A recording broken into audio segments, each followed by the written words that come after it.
Abra a sua Bíblia em Romanos 1, que a gente não vai sair aí desse 1 tão cedo.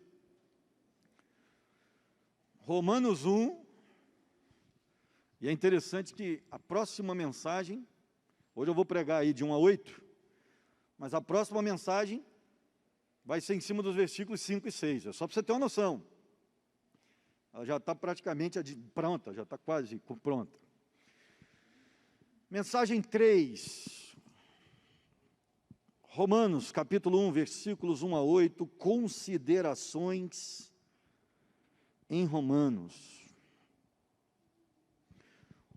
Olha o que nós temos aí, Paulo, versículo 1, servo de Jesus Cristo, chamado para ser apóstolo, separado para o evangelho de Deus, que ele antes havia prometido pelos seus profetas nas santas escrituras, acerca do seu filho, que nasceu da descendência de Davi segundo a carne, e que com poder foi declarado filho de Deus, segundo o Espírito de santidade, pela ressurreição dentre os mortos, Jesus Cristo, nosso Senhor, pelo qual recebemos a graça e o apostolado, por amor do seu nome, para a obediência da fé, entre todos os gentios, entre os quais sois também vós, chamados para serdes de Jesus Cristo.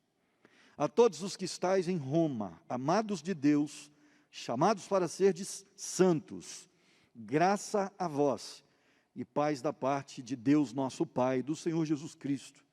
Primeiramente dou graças ao meu Deus, mediante Jesus Cristo, por todos vós, porque em todo o mundo é anunciada a vossa fé. Vamos orar, irmãos. Deus Santo, maravilhoso, excelso, nos abrimos para a palavra do Senhor neste tempo. Precisamos da Tua voz mais uma vez, porque a Tua palavra tem sido o nosso sustento diário. E diante do Senhor, na Tua casa, aguardamos neste momento aquilo que será a iluminação diante das Escrituras, para que possamos crescer em fé. Pedimos-te que fales ao nosso coração, que confrontes o nosso ser, para que possamos crescer. Oramos em nome de Jesus. Amém. Queridos, a introdução de Paulo à carta de Romanos é a mais longa de todas as introduções de todas as suas cartas. No texto original, essa introdução contém 93 palavras gregas. Isso significa que nós estamos diante de uma introdução grande, da carta que eu estou falando, não da pregação, que também é grande a introdução que eu fiz, né? Quase 2 mensagens só para fazer a introdução. A carta, ela tem essa introdução grande, e ela tem alguns motivos para isso, dessa introdução ser grande. Paulo está lidando com um grupo de judeus dentro das igrejas de Roma, porque não dá para falar, como eu já expliquei para vocês, de uma igreja só em Roma. Eram várias comunidades crescendo no meio de 1 milhão, com M, 1,5 milhão de pessoas. Então havia ali muitas casas recebendo o Evangelho, muitas pequenas congregações de uma igreja romana que estava crescendo muito. E Paulo então envia aquela carta para ser lida por todos eles. Mas ele sabia de um detalhe, que havia muitos judeus no meio da igreja de Roma. Então, ele faz uma introdução grande, 93 palavras no grego, algo nunca visto em outra epístola dele, e com um objetivo grande. Primeiro, ele tem uma saudação que é ampliada, o nome do remetente, o nome dos destinatários, as saudações são maiores. Talvez isso se deva pela situação de nós termos naquela situação ali, aquela região, várias igrejas, então ele vai citando muita gente. Ele faz questão de definir com clareza, logo de início, o Evangelho como a base de tudo, e por isso ele vai discorrer sobre toda a carta, essa questão do Evangelho ser a base, e menciona também as marcas de uma verdadeira igreja nessa introdução. Ele fecha a sua introdução falando um pouco de si e do desejo de visitar os crentes de Roma. Nenhum livro da Bíblia tem essa introdução tão grande quanto Romanos. Por isso que a gente está demorando aí. Porque se a introdução é grande, ela tem também mais ensinamentos para nós. Não dá para passar correndo por Romanos 1, de 1 a 8. Nós temos muita informação. Como eu falei para vocês, essa carta é extraordinária. Nenhum livro da Bíblia exerceu tanta influência sobre a teologia protestante, e nenhuma carta de Paulo mostra de maneira tão clara, de forma tão clara, o pensamento teológico desse apóstolo, como Romanos. A influência de Romanos, ela é vista até mesmo no meio acadêmico, porque estudantes de direito, até pouco tempo atrás, de acordo com um teólogo chamado Schaeffer, estudavam Romanos e a sua estrutura nos Estados Unidos, para que pudessem aprender a argumentar. Só para você ter uma ideia, isso só foi estudado até há pouco tempo atrás, na década de 90, pelas faculdades de direito nos Estados Unidos. Só para você ter ideia da influência dessa carta. Romanos é uma paulada fatal na salvação pelas obras. É uma carta que vai tratar disso quase que o tempo todo. É um dos assuntos principais. O homem não pode alcançar a salvação através de si mesmo. Romanos deixa isso muito claro. Isso é uma carta doutrinária. Para quem não gosta de doutrina, eu já quero logo anunciar a você que gosta daquele tipo de pregação, tipo autoajuda, aquele tipo de pregação, me manda que eu faço, você vai ter um pouquinho de dificuldade, porque Romanos é doutrina pura. E, gente, não dá para pregar de outra forma em Romanos. São ensinamentos profundos, teológicos, e importantes para nós, porque se eu tenho uma boa doutrina no coração, eu erro menos na prática. Se eu creio corretamente, a minha vida cristã se torna uma prática sadia.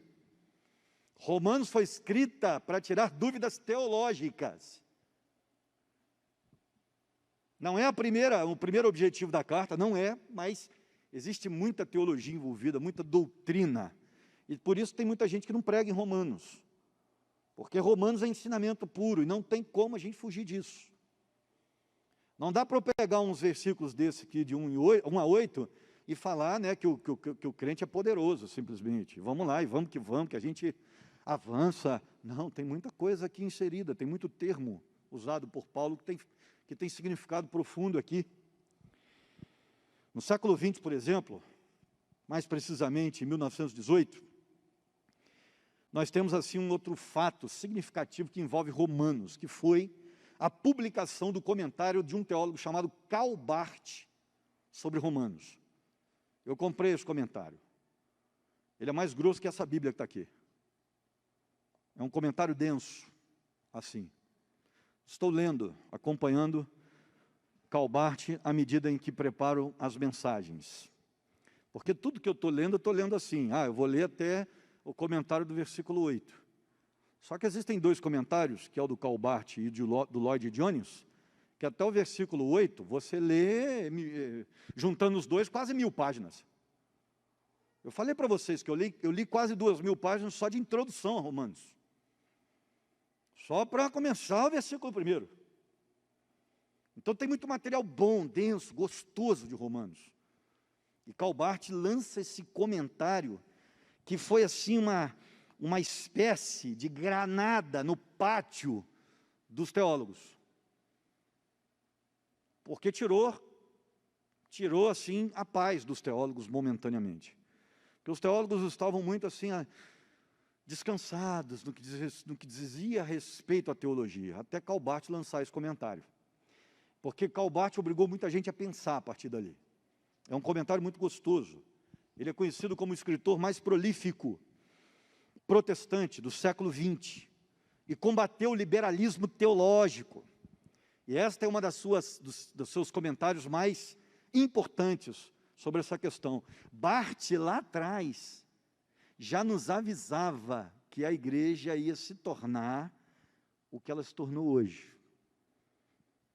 Essas notícias que vocês ouviram essa semana, de que a Bíblia precisa ser substituída, que as pessoas não querem mais estudar a Bíblia do jeito que ela é, elas não querem mais a dureza da Escritura, que isso já está profetizado, né? Eu coloquei até um post essa semana no Facebook lá, não sei por que vocês estão surpresos. Coloquei tipo assim, não sei por que vocês estão surpresos, foi profecia, de que o homem daria ouvido a doutrinas de demônios, e para ouvir a doutrina de demônios, você tem que abandonar a Bíblia, não tem jeito. Nós não estamos enganados. E eu concordo com Bruce, com F.F. Bruce, que não é possível predizer o que pode acontecer quando as pessoas começam a estudar Romanos. Não dá para saber. Porque o que essa carta vai fazer conosco durante 2 anos, nós não temos como saber. Só tem uma certeza: vai ser para melhor. Porque esta carta de Romanos, ela vai ser uma paulada muito dura nesse liberalismo que está sendo pregado aí fora, e você vai ser confrontado. Porque, por exemplo, a gente chega no finalzinho do capítulo 1 de Romanos, o movimento LGBT recebe um tiro na nuca. Final de Romanos, pode olhar aí, se você quiser comparar. O homossexualismo recebe um tiro na nuca com o final de Romanos. A palavra empregada lá está ligada à homossexualidade mesmo, não tem como correr. Se quiser ser cristão, devoto, de verdade, vai ter que deixar todos aqueles pecados que estão no final. Entre eles, homossexualidade. Não é só homossexualidade, não, é porque isso está em voga, está lá, adultério, está tudo lá. A hora que nós entrarmos ali, quer dizer, a tendência do meu coração é preparar uma mensagem para cada palavra daquela. Quais são os pecados que nós precisamos deixar ali? Por isso que eu estou falando que esse negócio vai demorar. Ah, adultério, então peraí, para tudo, vamos analisar esse termo aí. O que Paulo está falando mesmo aqui? O que é adultério aqui? É só atividade sexual? É pensar? É entrar no site? Do que Paulo está falando? É o olhar na rua? Então eu estou caminhando para isso, uma mensagem para cada palavra, para não ter dúvida. E foi exatamente o que aconteceu com o comentário. Barth faz um apelo: nós precisamos voltar às raízes da igreja, da reforma, da Bíblia. Porque nós estamos abandonando a Bíblia atrás de vãs filosofias. Num tempo em que muitos teólogos estudavam só filosofia, nas faculdades, nos seminários, ele lança essa bomba: só precisamos voltar para a Bíblia e parar de estudar filosofia simplesmente. A Epístola de Romanos não foi propriamente escrita para corrigir um problema principal, mas vários. E aí, Paulo já começa assim: Paulo, servo de Jesus Cristo, chamado para ser apóstolo, separado para o Evangelho de Deus. Até aí, nós já analisamos. Certo? Você já sabe o que significa aí, essa parte toda.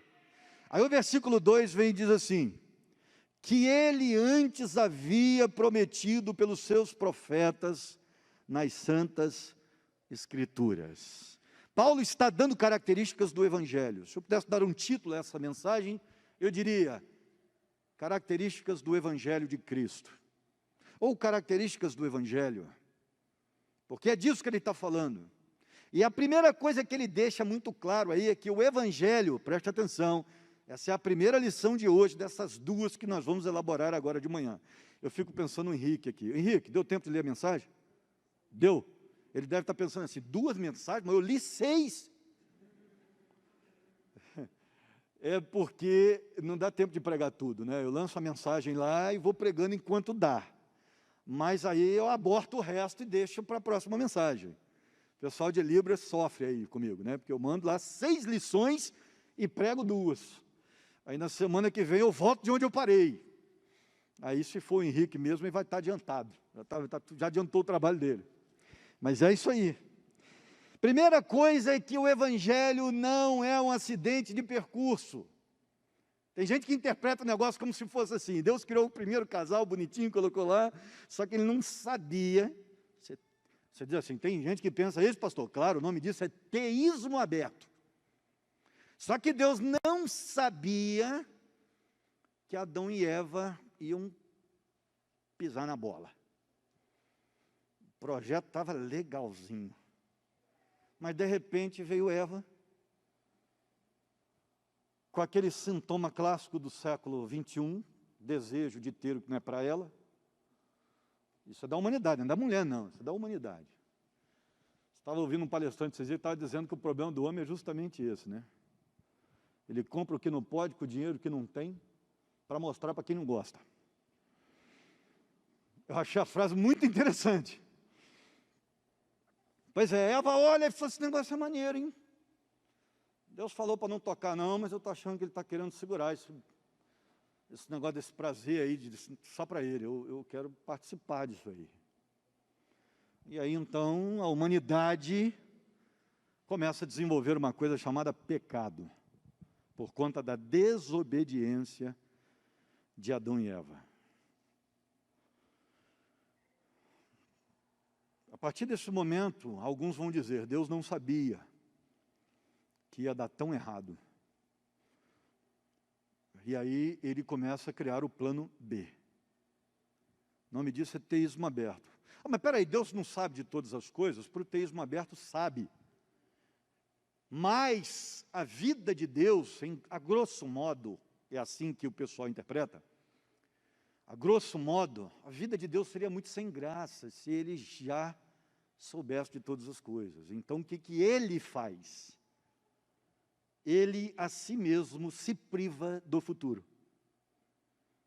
Porque Deus tem todo o poder, então ele diz assim, eu não quero saber o que vai acontecer amanhã. Então ele apaga da própria mente, para que ele possa viver com mais surpresas e com mais alegria. Até porque, diz o teísmo aberto, se Deus já soubesse tudo que vai acontecer e ficasse pensando nisso, ele ia sofrer demais. Então ele se priva, como se ele pudesse fazer isso. Está claro para você? Você que dormiu, deu uma cochilada no meio da pregação, deixa eu dizer claro para você, eu não creio nisso não, tá? É porque tem um pessoal que faz assim, ó, pastor Luciano está ficando doido. Não. Depois você chega em casa e volta a fita. Tá certo? Pega lá a mensagem de novo para ouvir. Nós não cremos em teísmo aberto, nós somos teístas aqui de plantão. Cremos no teísmo tradicional, de que Deus sabe todas as coisas e ponto final. E se Deus sabe todas as coisas, quando Ele criou, já criou sabendo tudo o que ia acontecer. Então, evangelho para a salvação do pecador que caiu não é plano B, continua sendo um plano só. Porque a Bíblia diz que o Cordeiro está morto desde a fundação do mundo. Deus já havia estabelecido a morte do seu filho. Então Deus não foi pego de surpresa pelo pecado do primeiro casal. A gente precisa entender isso. O Evangelho não é plano B.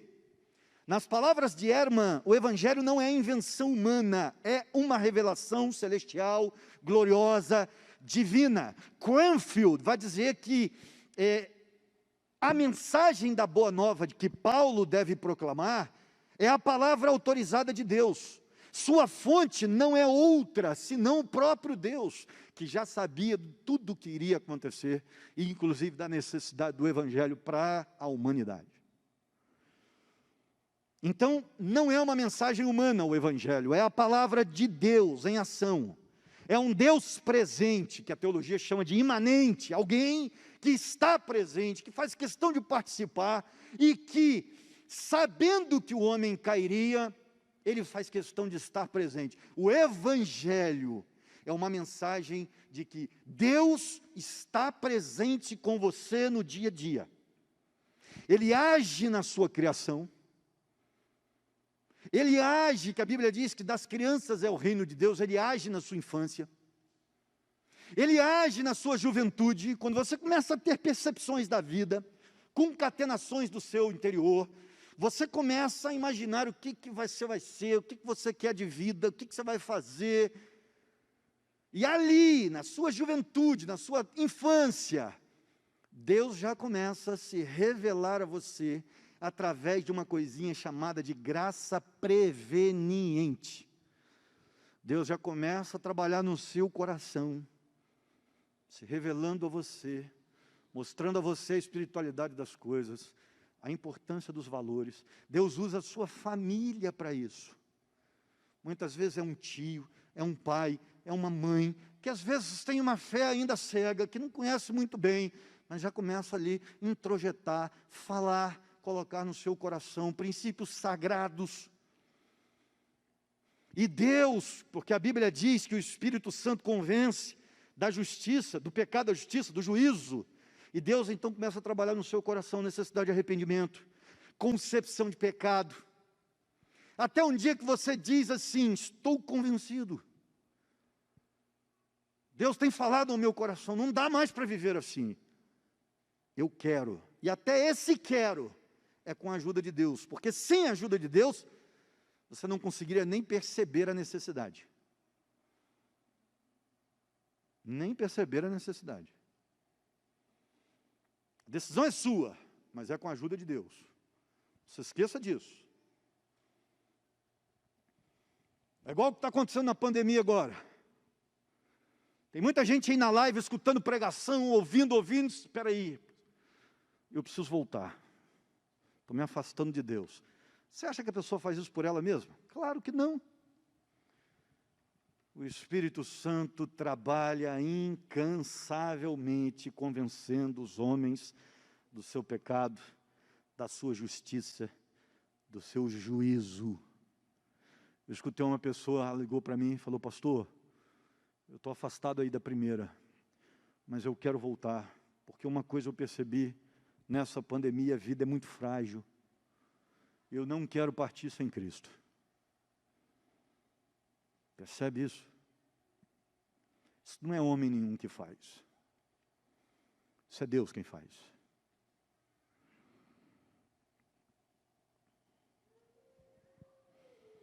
Isso significa que quando entramos em contato com essa mensagem, nós estamos sendo impactados por ela. O que temos é o Evangelho de Deus, a boa nova do próprio Deus. Aliás, a correta compreensão desta verdade faz uma diferença muito grande quando nós pregamos o Evangelho para as outras pessoas. Porque uma coisa, sou eu pregar o Evangelho para a pessoa e falar assim: olha, você precisa de Deus. Não é porque a igreja é muito boa, a igreja a gente tem uma visão diferente, a gente precisa de gente para ajudar, né? A gente precisa estar numa comunidade para se favorecer. Olha, eu fui para a igreja, o pastor me arrumou um emprego. Você vê como é que a gente precisa da igreja?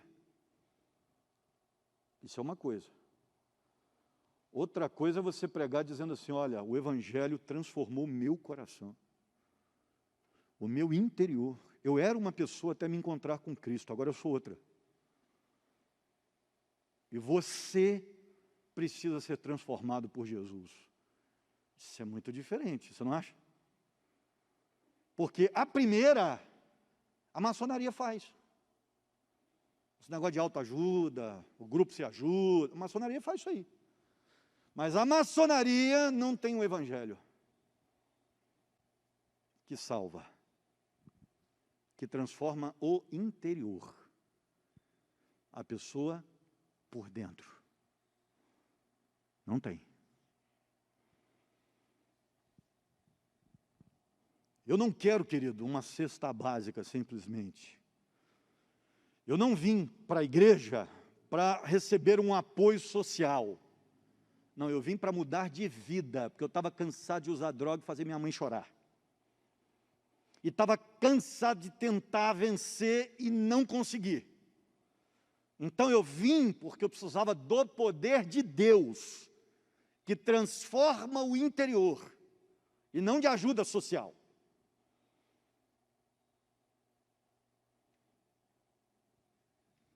Essa é a diferença. O Evangelho não é um acaso, não é um acidente de percurso que causou o Evangelho. O Evangelho, ele é eterno. Já estava estabelecido. Para quê? Para transformar a vida do pecador. Essa é a função do Evangelho. E outra coisa importante, Paulo faz questão de dizer que não é um acidente de percurso, porque ele já está predito desde o Velho Testamento. Paulo está dizendo isso aí no versículo 2, predito pelos profetas, de que assim seria. Que Jesus viria e que ele nos salvaria. Essa é a mensagem do Evangelho. O que nós estamos vivendo hoje aqui é profecia realizada, cumprida. Jesus veio e agora a salvação está oferecida a todas as nações. É o que nós estamos vivendo. É a era pneumatológica, é o tempo do Espírito Santo, que Joel falou, olha, quando esse negócio chegar, os velhos terão sonhos, visões, haverá pregação. E aí vem Deus e diz, e eu farei vocês andar nos meus caminhos. Porque é Deus quem dá toda a força mesmo.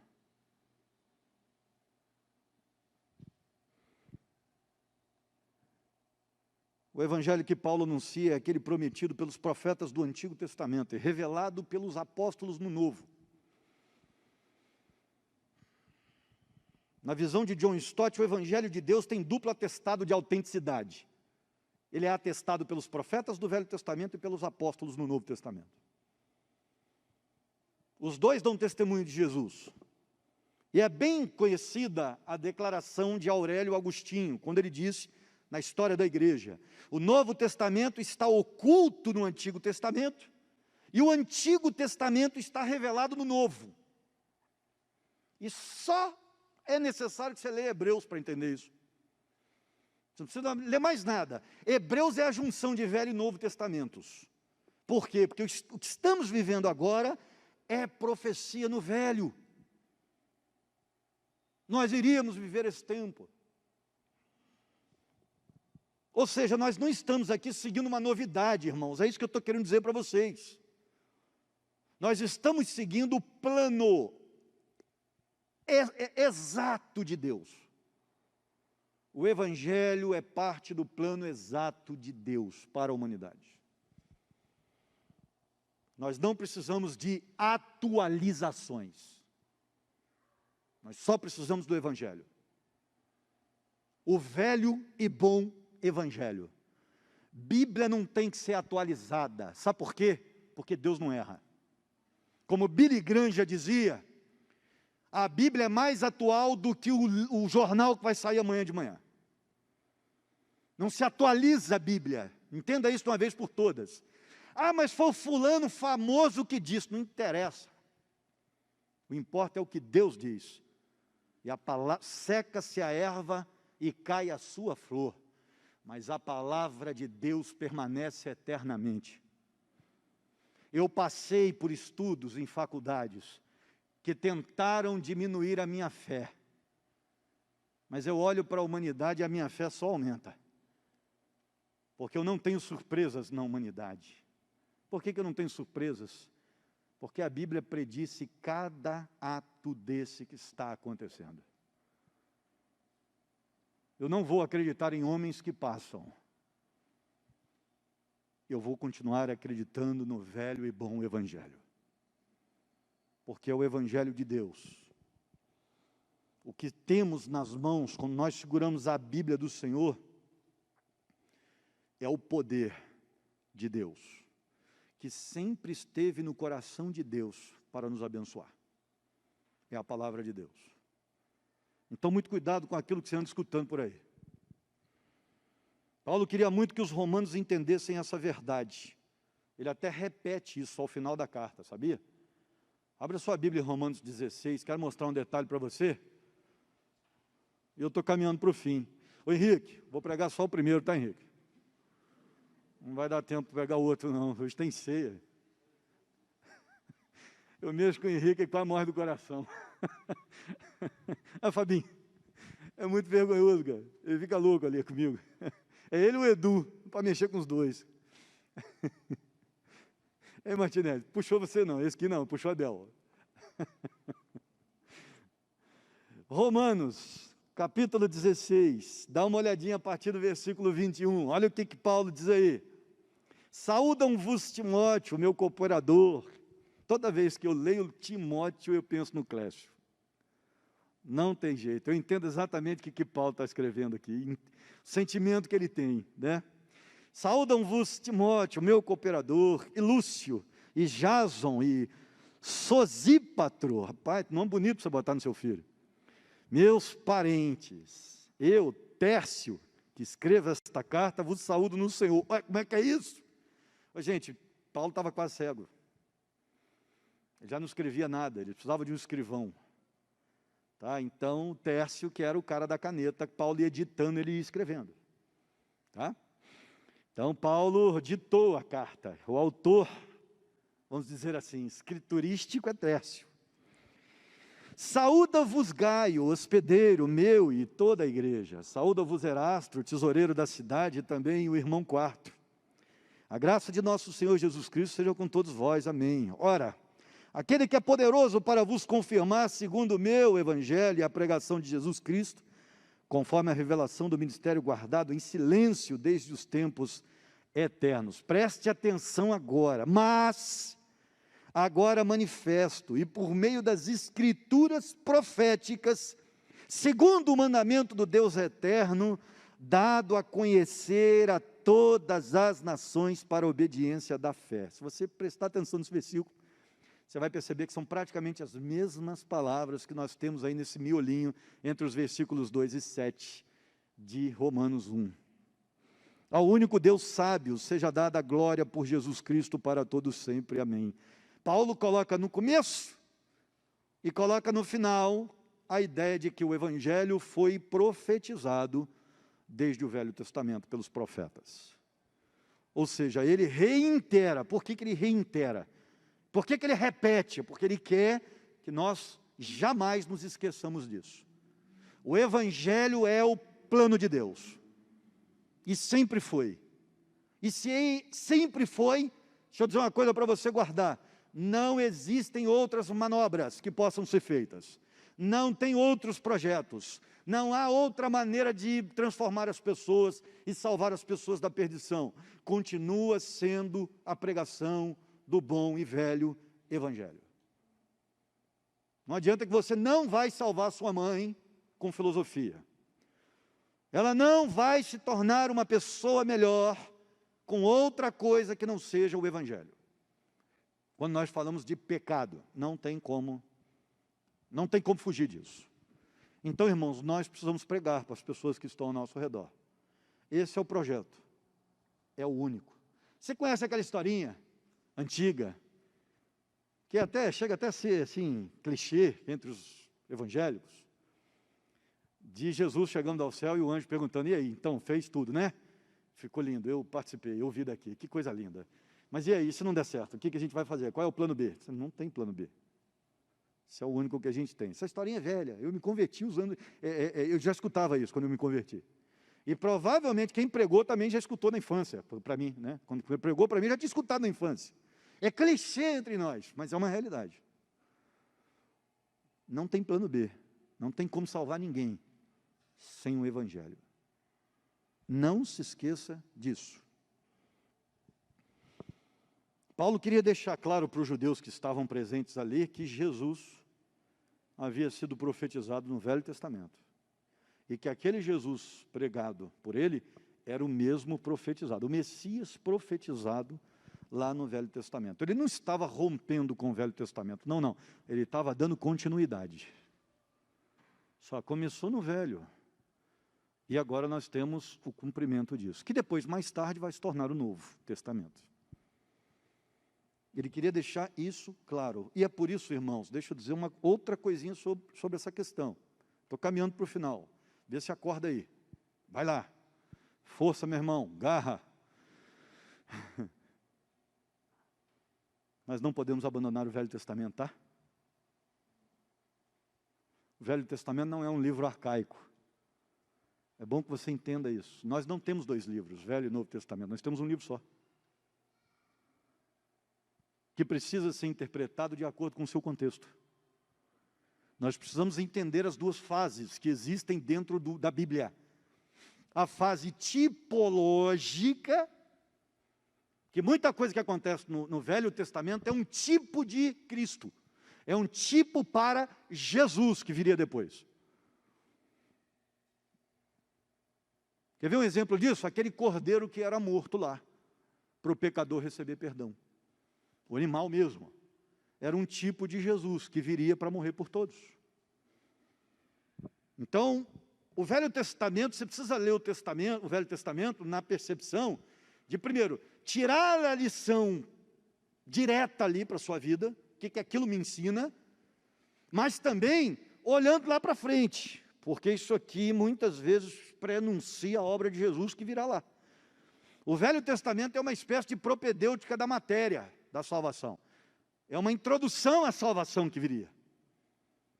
Então a gente precisa entender que o Velho Testamento caminha preparando o ambiente para a chegada de Jesus, mas é um livro só. Nós não vamos abandonar o Velho Testamento. Deixa eu te dar 3 conselhos sobre o Velho Testamento. Primeiro, nunca se esqueça que o Velho Testamento é a palavra de Deus do mesmo jeito que o Novo é. Não se esqueça disso. Segundo, não leia mais o Novo do que o Velho, leia igual. Valorize. Não dê mais valor ao Novo, não. Leia tudo em igual quantidade. E terceiro, o Velho Testamento tem características próprias, de uma linguagem de antes de Cristo. Então, para entender, você vai precisar investir um pouquinho mais de tempo. Por quê? Porque é a linguagem mais antiga. Tudo que é linguagem mais antiga dá mais trabalho. Quanto mais velha a linguagem, mais trabalho para entender. Mas investe um pouquinho. Compra uma Bíblia de estudo para acompanhar, ou então não falte Romanos, para você levar essa. Certo? Para poder acompanhar, para ajudar. Mas o Velho Testamento continua sendo palavra de Deus. E eu quero terminar com uma questão muito interessante. Paulo diz assim, de uma maneira assim claríssima: chamado para ser apóstolo, separado para o evangelho de Deus, que ele antes havia prometido pelos seus profetas nas santas escrituras. O que eu aprendo com Paulo aqui? Paulo está dizendo o seguinte: gente, eu sou separado por um evangelho que foi profetizado. Já estava tudo prescrito que aconteceria. Assim. E esse evangelho que profetizou agora está se cumprindo entre nós. Como se Paulo dissesse assim: é só disso que precisamos. Paulo está dizendo que a Bíblia é suficiente, ele não precisa de mais nada. Ele está dizendo o seguinte: foi profetizado, agora está se cumprindo. E eu continuo crendo no que foi profetizado. Paulo está dizendo para os judeus: eu não abandonei o Velho Testamento não, eu acredito nesse negócio. Porque eu estou vendo o cumprimento agora. Irmãos, a Escritura é suficiente. Nós não precisamos de nada, nada que nos auxilie. Nenhum tipo de livro substituto, nenhum texto canonizado, nada. Canonizado pela igreja, não processo de canonicidade da Bíblia, não. Canonizado pela igreja, porque a igreja agora, romana, está pensando em ter um livro de suporte para a Bíblia, como se Deus precisasse de ajuda. Não. Nós continuamos com o velho e bom evangelho e por ele nós vamos seguir. Você já parou para pensar que cada vez mais a humanidade se afasta do evangelho, cada vez mais ela fica pior? Você já percebeu isso? Tem alguma coisa nessa conta que não está batendo. Nós estamos falando de moralidade, não estamos falando de tecnologia não, moralidade.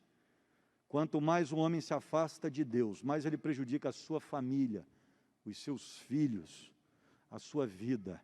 Porque se interpretar isso aqui corretamente, nós temos gente religiosa fazendo mal para a família, porque não interpreta isso aqui corretamente. Se interpretar corretamente, vai fazer bem. Porque não tem como dar errado. é o Evangelho de Deus. Valorize o Evangelho de Deus, irmãos. Estamos vivendo num tempo de escolas bíblicas vazias. Vira o tempo, o cara não vem para a IBD. Vira o tempo, o cara não quer vir para a igreja escutar a pregação.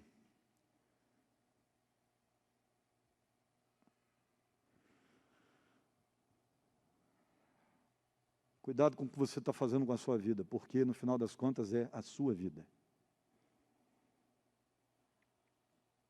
É a sua família. Se você se afastar da Escritura, você vai pagar um preço cruel, danoso, por conta disso. E aí sabe o que vai acontecer? Você vai correr atrás de ajuda depois que o caldo já estiver entornado, e vai ser bem mais difícil de restabelecer a paz. Depois que o casamento acaba, depois que os filhos vão para a faculdade e saem da igreja, e saem de casa, depois que já estão num relacionamento horrível, depois que já tatuaram o corpo todo, é disso mesmo que eu estou falando. Sei que vai ter gente na internet aí que de repente vai me chamar de ignorante, mas eu tive lá no meio da bagunça, conheço bem. Quando um crente começa a querer botar, o homem começa a querer botar brinquinho na orelha, começa a querer tatuar o pescoço, eu não estou dizendo quem teve tatuagem no mundo e veio para a igreja não, eu também tenho, porque eu fiz no mundo. Eu estou falando do crente aqui dentro da igreja, quando ele começa com esse negócio, eu vou beber uma cervejinha, eu vou numa baladinha, rapaz. Se não acordar, vai viver uma vida de penúria, vai estragar tudo e depois vai voltar em pedaços. Aí é bem pior para recuperar. Bate um papo com o pessoal aí que já se desviou. Bate um papo e veja com eles, esse pessoal, essas pessoas, como é que foi a experiência. Continuemos com o Evangelho, velho e atual. Vamos orar? Senhor, permitas que estejamos de pé. Nós precisamos do Senhor. Estamos vivendo tempos muito difíceis, de muitas filosofias, falsidades revestidas de axiomas, frases prontas, um tempo em que os homens se acham mais sábios do que o Senhor, são arrogantes, onde pastores estão pensando com política, se envolvendo cada vez mais com os ditames do mundo. Gente querendo igualar o que o Senhor separaste. E gente querendo substituir o que tu estabeleceste como eterno. Deus tenha misericórdia de nós. Sabemos que vamos ter um caminho duro daqui para frente, como igreja, porque a PIB de Taubaté não se associa com aquilo que é desvio da tua palavra, e por isso paga o preço, e vai pagar. Mas não importa, porque o que perseguimos aqui é aquela frase que nós esperamos ouvir no dia do juízo: seja bem-vindo, servo fiel, e entra na alegria eterna que foi separada para você desde o princípio do mundo.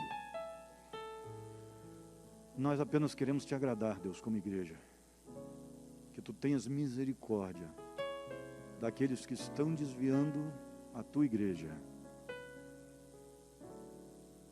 que eles se arrependam a tempo, e que nossas famílias sejam resguardadas, porque os tempos serão cada vez mais complicados, nós sabemos. Caminhamos, ó Deus, para tempos difíceis nesta nação. Estejas guardando Taubaté, Deus. Está prestes a eleger uma pessoa que trabalha contra a Tua palavra, de dia e de noite. Arrebanhando jovens que não têm conhecimento da Tua vontade. Lutando por causas como liberação de maconha e movimento LGBT. Senhor, onde vamos parar como cidade? Não permitas, nós te pedimos, porque os nossos filhos vão sofrer. Que tempo difícil. Estejas nos iluminando. Oramos em nome de Jesus. Amém.